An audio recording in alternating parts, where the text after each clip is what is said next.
Olá, seja bem-vinda, seja bem-vindo ao canal mais fofo do YouTube, o canal da professora Madalena Coatio, a sua professora de conhecimentos pedagógicos e de legislação educacional. E se você precisa passar no concurso público, o seu lugar é aqui no nosso canal.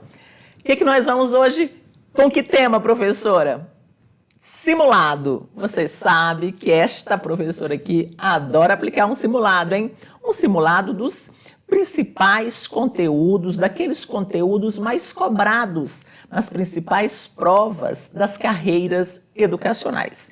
Então, pega seu material, o link do material está aqui na descrição do vídeo, também deixo nos comentários, coloco com antecedência lá no meu canal do Telegram, professora Madalena Coatio, pega o material, responde as questões e vem para a aula. Gente, a dinâmica é assim, serão 45 questões, que eu vou corrigir em 3 aulas, para não ficar aquele muito extensa aula, tá bom? Então, pega o material, vem para a aula e vamos lá. Antes disso, gente, inscreva-se no canal, ative o sininho da aprovação, porque toda terça e toda quinta a gente se encontra aqui, nesse mesmo bate-canal e nesse mesmo bate-horário. Também deixa o seu like e deixa nos comentários o que você acha da aula e sugira temas para a gente trabalhar, tá bom? Sugira, professora, vamos trabalhar tal tema, tá? Sugira aí. Vamos lá, gente.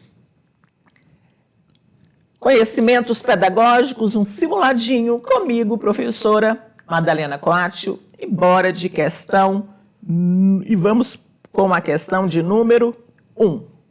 Entre as diversas classificações existentes quanto às tendências pedagógicas, destaca-se a de Lucchesi, que as divide em 2 grupos, liberal e progressista.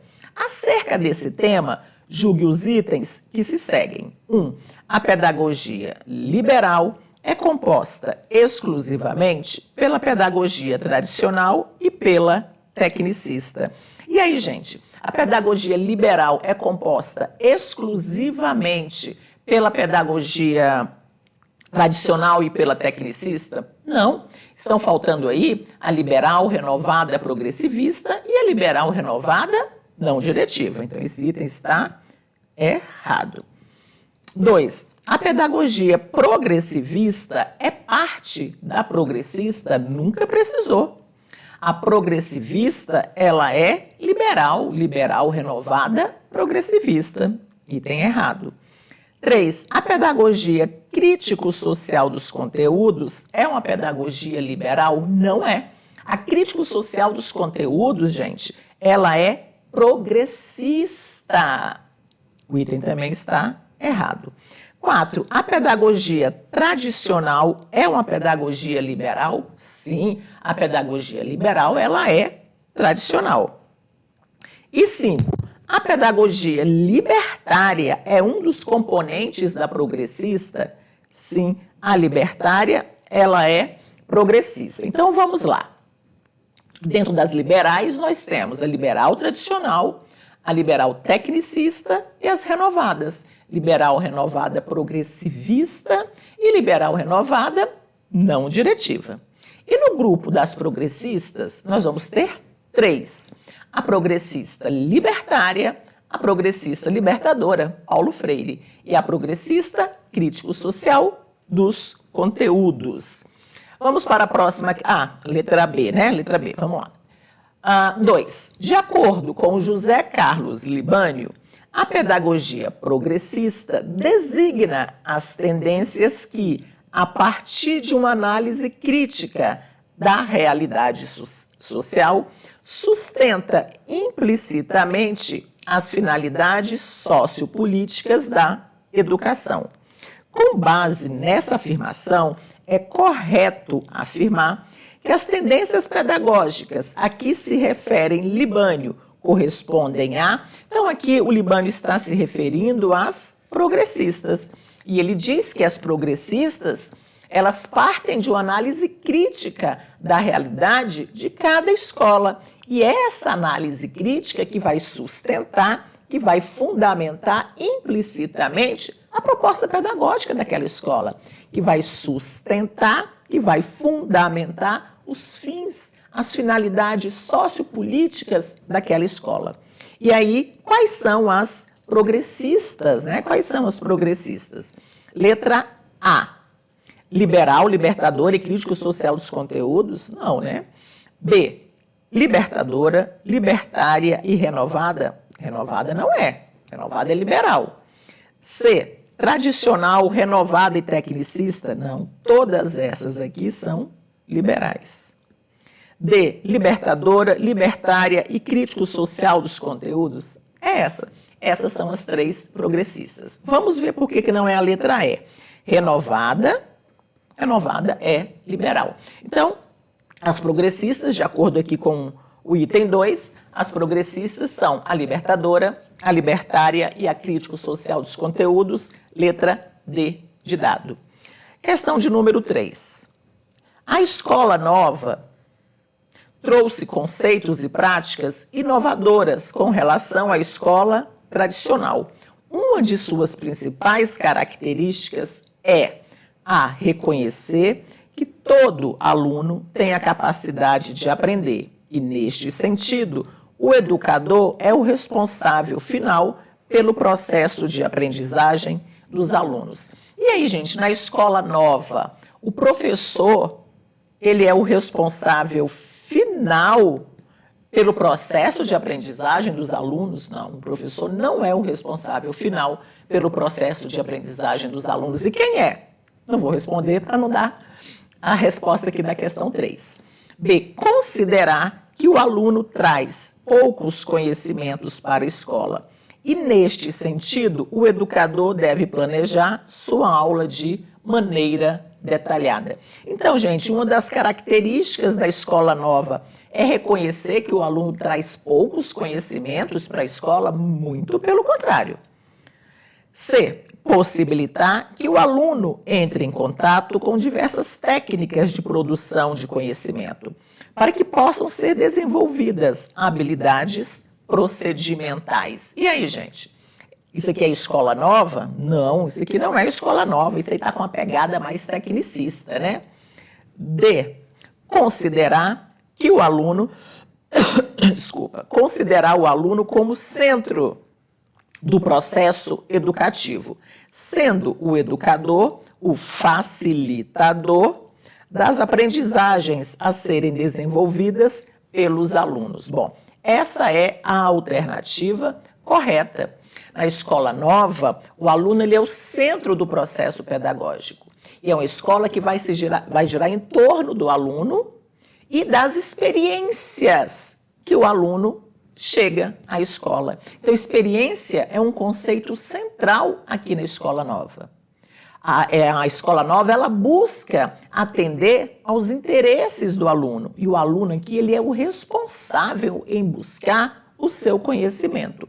E sim, conforme está aqui na letra D, o professor, ele é sim um facilitador. O professor é sim um facilitador das aprendizagens que deverão ser desenvolvidas pelos alunos. Então, professor, deixa eu colocar aqui em amarelo para destacar. O aluno como centro do processo pedagógico e o professor, ele é o facilitador. Vamos ver por que não é a letra E. Proporcionar conhecimento profissionalizante a todos os alunos para integrar a escola à sociedade? Não. Proporcionar conhecimento profissionalizante, isso é próprio de uma escola tecnicista. 4. Há 3 modalidades de planejamento articuladas entre si. A. Plano da escola, plano de ensino e plano de aulas. B. Planificação, plano de formas organizativas e conteúdos. C. Plano avaliativo, plano de ensino e plano de atividade.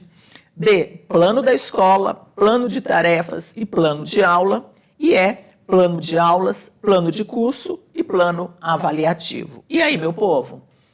Letra A. Isso daqui, gente, é Libânio, tá? A banca aqui foi lá em Libânio.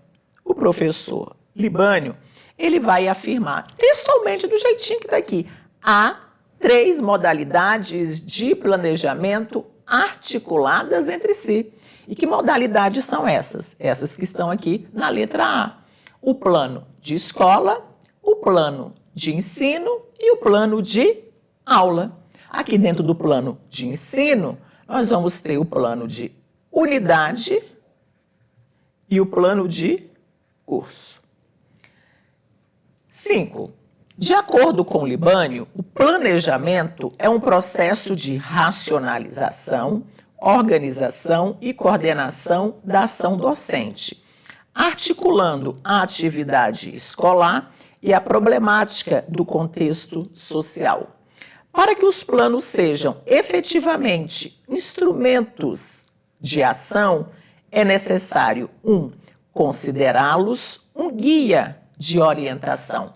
E aí, gente, para que os planos sejam efetivamente um instrumento de ação, é necessário que a gente considere esses planos como um guia que vai nos dar um norte, que vai nos dar uma orientação? Sim, certinho. É necessário considerar os planos como instrumentos de ação. Para isso é necessário que eles apresentem ordem sequencial. E aí, os planos têm que ter uma sequência? Sim, o plano tem que ter sequência. Então, o item aqui está certo. 3. Utilizar os planos como documento inflexível? Muito pelo contrário, tá? O planejamento, ele é flexível. 4. Para que os planos sejam efetivamente instrumentos de ação, é necessário que sejam objetivos e coerentes. E aí, gente, os planos têm que ser objetivos ou é para a gente ficar discutindo o sexo dos anjos? Não, o plano ele tem que ser objetivo e ele tem que ter coerência. E 5. Para que os planos sejam efetivamente instrumentos de ação, é necessário que estejam isentos de intenção, isentos de intencionalidade? Nunca precisou. O planejamento, ele é intencional, ele é cheinho de interesses, ele é cheinho de intenções.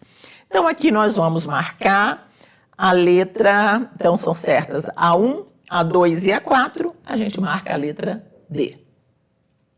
6. Entre os instrumentos utilizados no processo ensino-aprendizagem, a professora Cida, ao final de cada ciclo avaliativo, realiza uma roda de conversa com seus alunos para discutir as aprendizagens construídas, levando em consideração o desempenho individual, a participação e interesse nas aulas, as relações interpessoais vivenciadas e as atitudes conquistadas.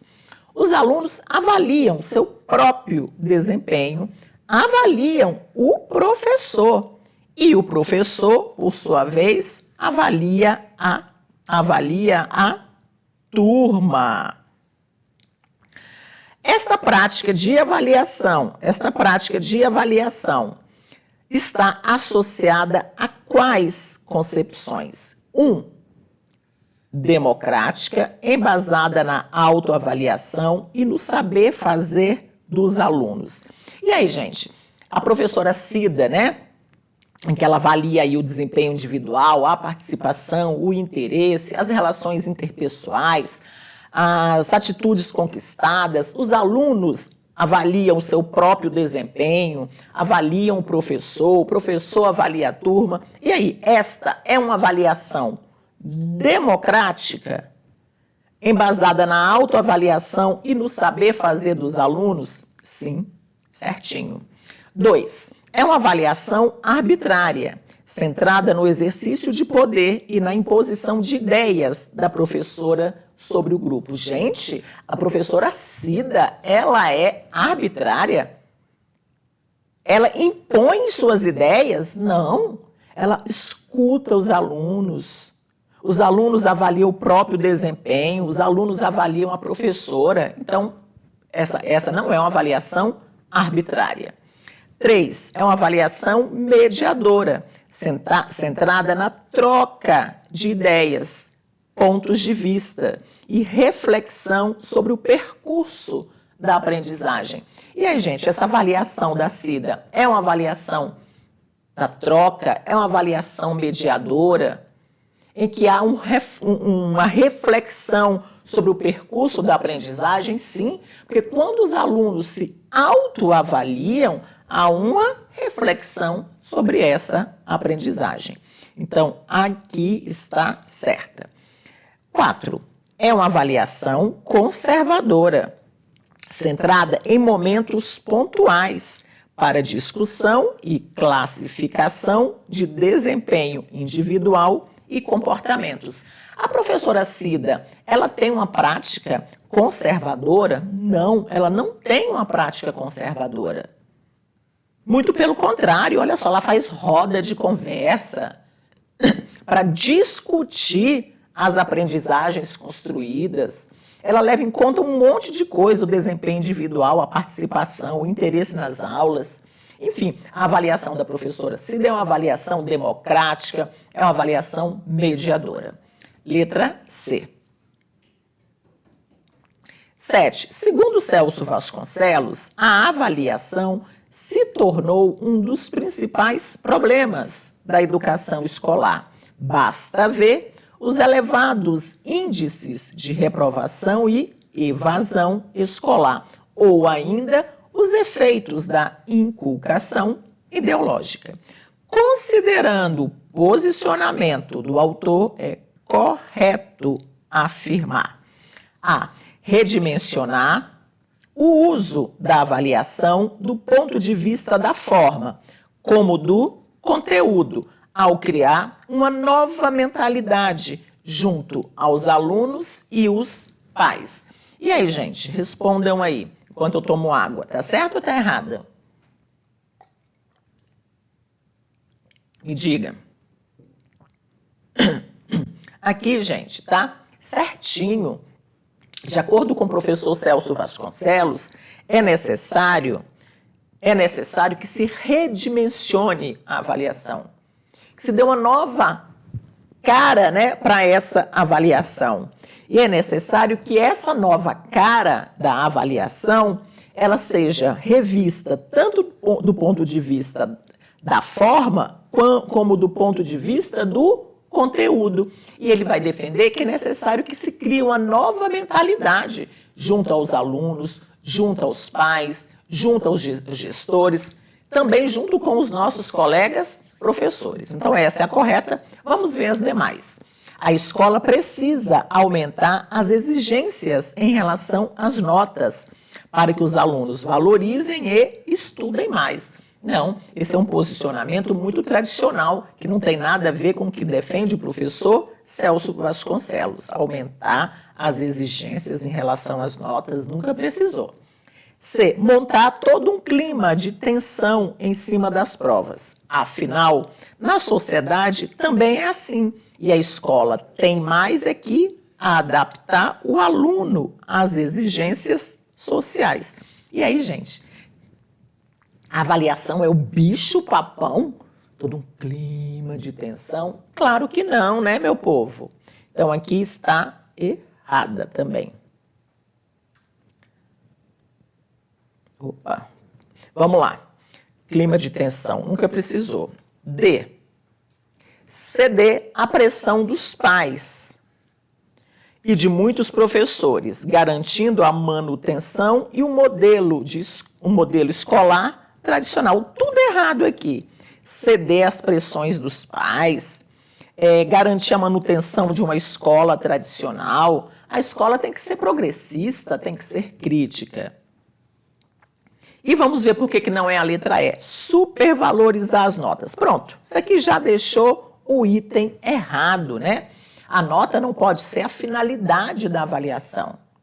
Então, numa avaliação formativa, a gente dá nota? Sim, a gente dá nota, não tem problema nenhum, só que a nota não pode ser o fim.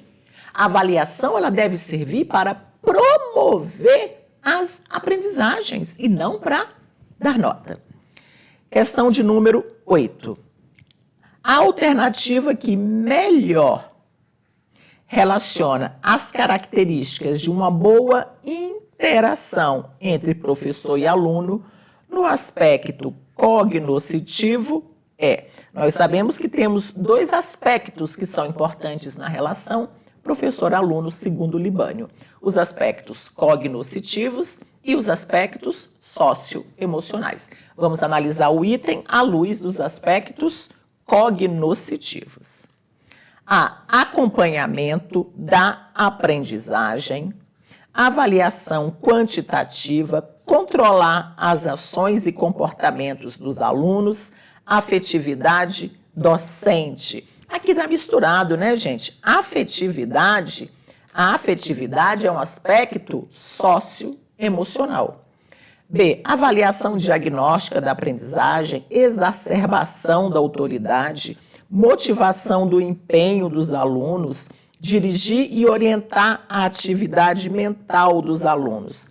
Exacerbação da autoridade nunca precisou. Isso não é legal para a relação professor-aluno. C, bom manejo, uso, dos recursos da linguagem. Ter um bom plano de aula e objetivos claros. Conhecer bem a bagagem cultural, os conhecimentos prévios dos alunos. E aí, gente? Isso aqui é o que está certo. Em relação aos aspectos cognoscitivos, é necessário que o professor saiba utilizar os recursos da linguagem, que o professor tenha um plano de aula bem elaborado, com objetivos bem traçados e que também que o professor conheça os conhecimentos prévios, como está aqui na questão, a bagagem cultural dos alunos. Letra D. Vamos ver por que não é a letra D. Pleno entendimento entre professores e alunos no ambiente de aprendizagem. Seleção e organização de conteúdos curriculares desarticulados à realidade dos alunos. Desarticulados nunca precisou. E vamos ver por que não é a letra E. Transmissão de informações, realização de perguntas, formas unidirecionais de comunicação e implementação de objetivos. A proposta que melhor caracteriza aqui os aspectos cognoscitivos, do cognitivo, o que é cognoscência, os aspectos cognoscência e conhecimento, os aspectos cognoscitivos da relação professor-aluno, não é a transmissão de informação, formas unidirecionais de comunicação, tem que ter o diálogo. 9. Antes da gente corrigir a questão número 9, me diga aí. Já deixou o seu like? Para de murrinhagem de like. Deixe seu like, deixe seu comentário e sugira temas, tá bom? E divulgue nosso canal para aquele seu amigo que precisa passar no concurso público, tá bom? A outra coisa, tem lá nas abinhas, tem vídeo, playlist, tem um monte de playlist para vocês. Tem lá no ao vivo também, tem algumas, quando eu posso, eu gravo ao vivo, eu faço ao vivo essas aulas, nem sempre eu posso, Normalmente eu gravo essas aulas de madrugada, tá? Por exemplo, estou gravando essa hoje 10h30, é a primeira que eu vou gravar, sempre eu gravo 2. Então, sempre faço esse trabalho de madrugada, porque durante o dia eu estou trabalhando, enfim. Então divulgue aí o nosso canal para os seus amigos que precisam passar no concurso público. Vamos aprender em comunhão. E agora a questão 9. Avaliar é, essencialmente, questionar, observar e promover experiências educativas que signifiquem provocações intelectuais, propor tarefas desafiadoras, disponibilizando tempo, recursos, condições aos alunos para a construção das respostas. Sobre a avaliação, marque a alternativa incorreta. Bora marcar a errada. Letra A. A dinâmica da avaliação é complexa, pois necessita ajustar-se aos percursos individuais de aprendizagem que se dão no coletivo e, portanto, em múltiplas e diferenciadas direções. E aí, meu povo, a avaliação é complexa? Se é, avaliar é muito difícil, meu povo. E essa avaliação, como está aqui na letra A, ela necessita se ajustar aos percursos individuais de cada aluno, sim. E esse ajustamento se dá no coletivo. Por quê? Porque a avaliação ela tem que caminhar para múltiplas e diferenciadas direções. Então, a letra A não é incorreta e a gente não vai marcar ela. B. A utilização exclusiva de provas escritas para decidir a trajetória de estudos dos alunos deixa de considerar os diferentes estilos e manifestações de aprendizagem. E aí, meu povo, quando a gente utiliza exclusivamente provas escritas para avaliar os alunos, essa utilização deixa de considerar diferentes estilos e manifestações de aprendizagem, deixa.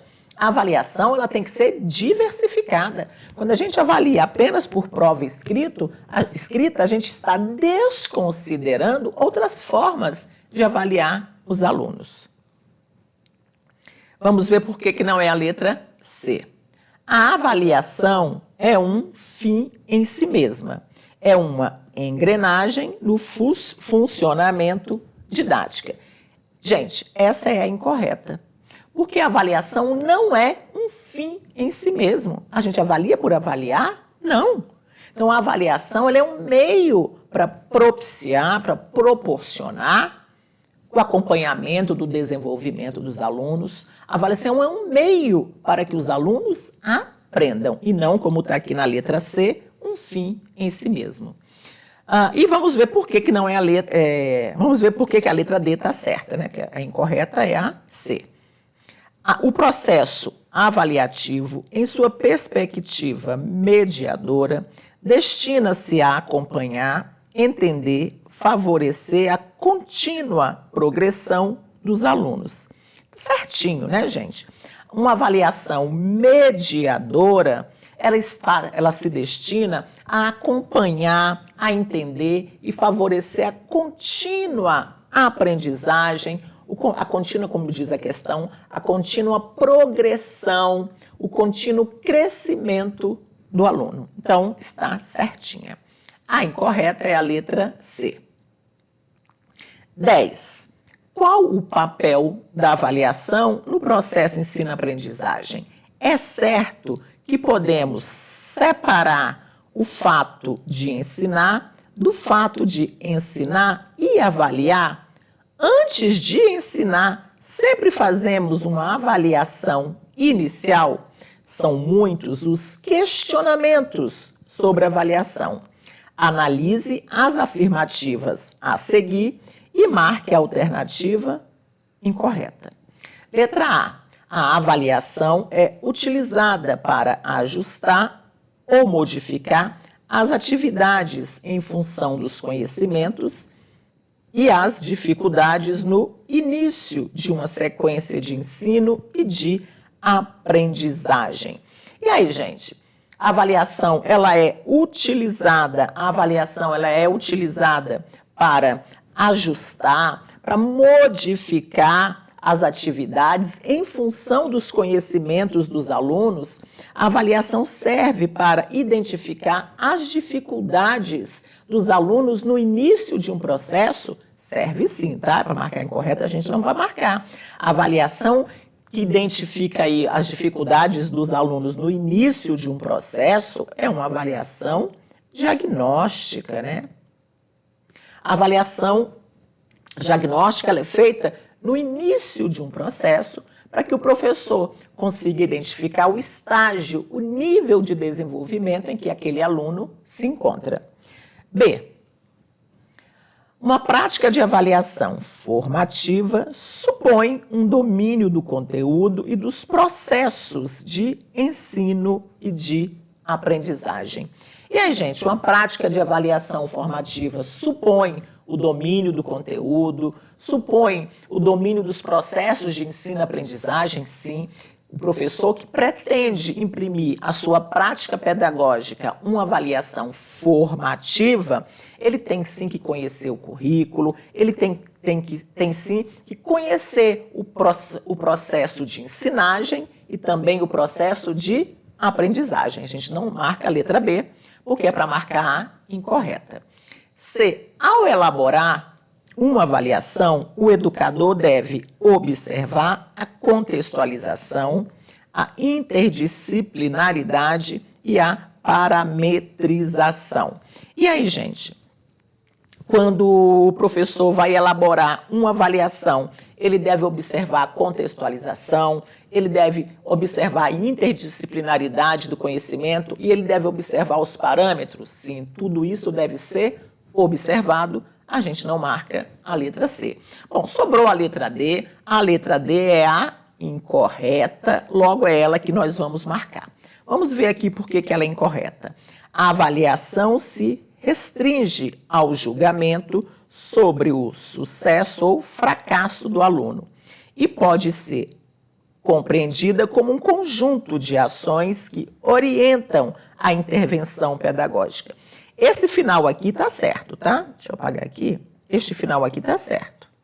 Sim, a avaliação ela é entendida como um conjunto de ações que vão promover a intervenção pedagógica. A avaliação formativa tem esse objetivo, coletar informações e o professor, de posse dessas informações, o professor faz as intervenções pedagógicas necessárias. Mas o início da questão está errada, porque a avaliação não pode se restringir a julgar sucesso e fracasso do aluno. A avaliação é muito mais do que julgar sucesso ou fracasso do aluno. 11. Os teóricos da pedagogia histórico-crítica afirmam que a dialética é a essência dessa proposta didática. Acerca desse tema, assinale a alternativa correta. Vamos lá. Nessa concepção didática da pedagogia histórico-crítica, existe um entendimento idealista da dialética, que se resume no ato de transformar as questões sociais em diálogo, no qual todos têm espaço para expor suas ideias sem haver uma reordenação teórica destas ideias. Não, gente, isso aqui não faz parte da didática da pedagogia histórico-crítica. Primeiro, esse entendimento idealista. Segundo erro aqui, que a didática se resume a transformar as questões sociais em diálogo. Não se resume. E o final também está errado, sem haver uma reordenação teórica destas ideias. Não, tem que haver uma ordenação teórica. Então, a gente não marca a letra A. Vamos ver a letra B. Não é possível a emancipação do sujeito sem que ele se aproprie de conhecimentos historicamente construídos e sistematizados socialmente, tendo como ponto de partida e de chegada a prática social vivida. O que é a prática social? A vida do aluno, respeitando as 3 fases do método dialético: prática, teoria, prática. E aí, gente, me diga, a letra C está certa ou está errada? A letra B. A letra B está certinha, sim. A didática da pedagogia histórico-crítica afirma que não é possível a emancipação humana sem que o aluno se aproprie dos conhecimentos historicamente acumulados pela humanidade, porque conhecimento é instrumento de luta. E aí o item continua, que na didática da pedagogia histórico-crítica, o ponto de partida, a gente começa de onde? E onde que a gente quer chegar? E o ponto de chegada é a vida do aluno, é a prática social do aluno. E essas são, sim, as 3 fases do método dialético: prática, teoria, prática. O aluno chega à escola com sua prática, lá ele tem contato com o conhecimento, com a teoria, e aí ele pega essa teoria e volta para a sua prática, e volta para a sua realidade, para deixar tudo do jeito que está, não para transformar a realidade. Então, na didática da pedagogia histórico-crítica, o ponto de partida é a realidade do aluno, e o ponto de chegada é a realidade do aluno. Mas a mesma realidade? Não. A realidade transformada. Vamos ver por que não é a letra C. A ideia de praxis. O que é praxis, meu povo? É a articulação da teoria com a prática. A ideia de praxis, defendida pelos marxistas, não se aplica aqui, pelo fato de transformar a educação em um ato político. Essa concepção está mais preocupada com as questões histórico-críticas que com as políticas. Gente, praxis é um conceito da pedagogia histórico-crítica, que é a articulação da teoria com a prática. E vamos ver por que não é a letra D. Essa concepção da pedagogia histórico-crítica defende a emancipação do educando por meio da retrospectiva histórico-crítica. Por isso, tem como fundamento psicológico as teorias da aprendizagem focadas no estímulo e na resposta.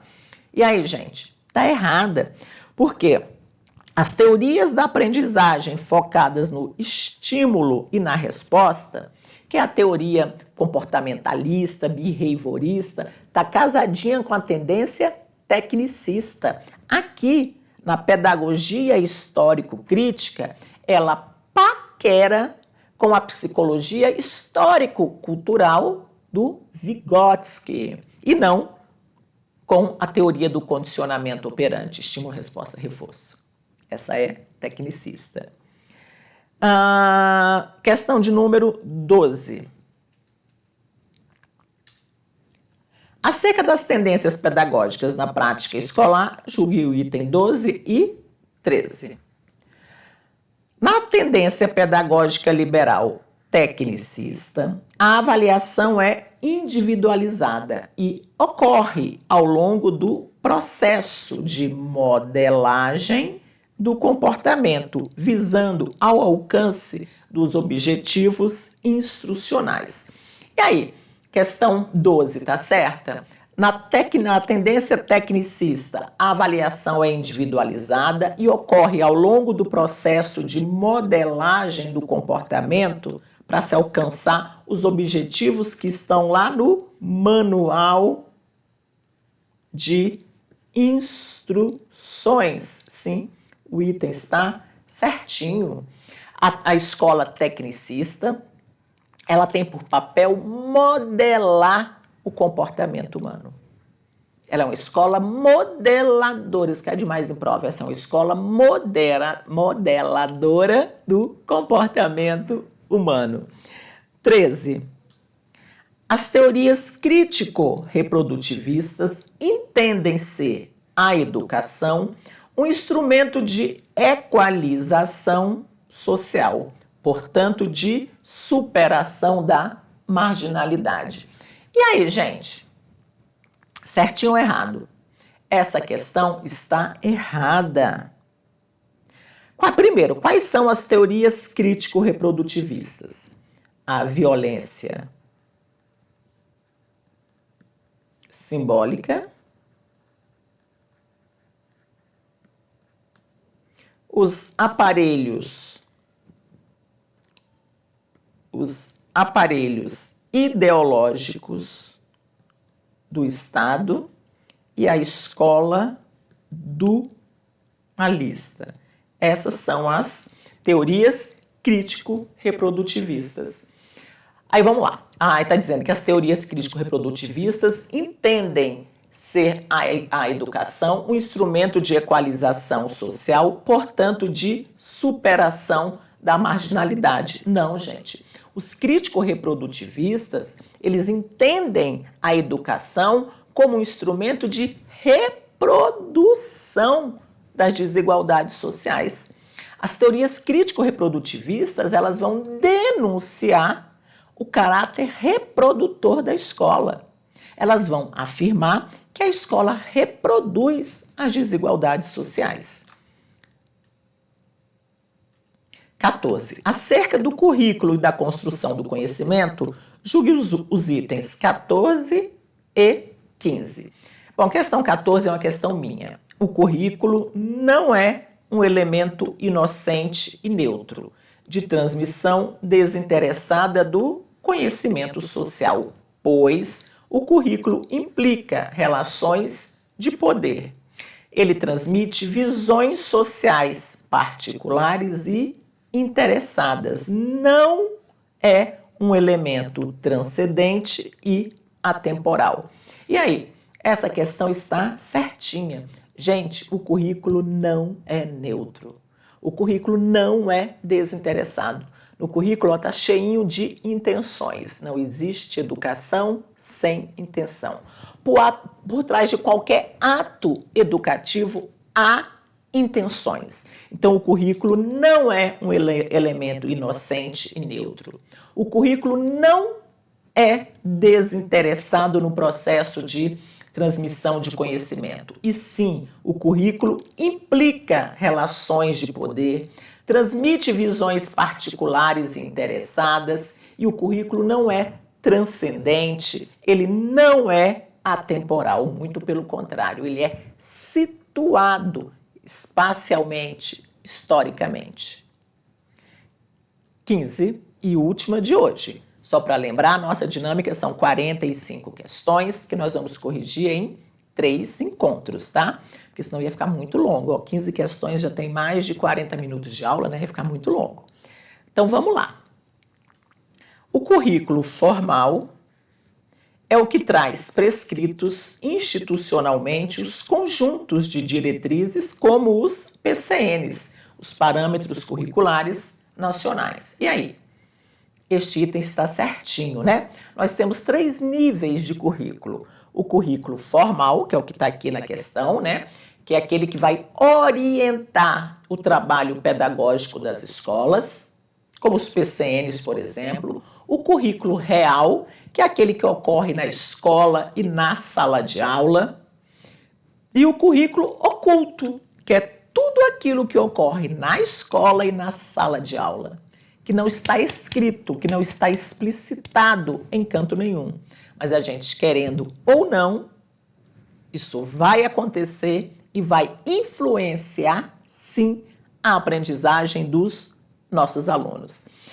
Meu povo, por hoje é só. A gente se encontra na próxima aula para continuar a nossa correção. Então, não esqueça de deixar o seu comentário, o seu like, a sua sugestão de conteúdos para a gente trabalhar aqui, tá bom? E a gente se vê na próxima aula. E lembre-se, gente, todo mundo passa em concurso público, já já vai ser a sua vez.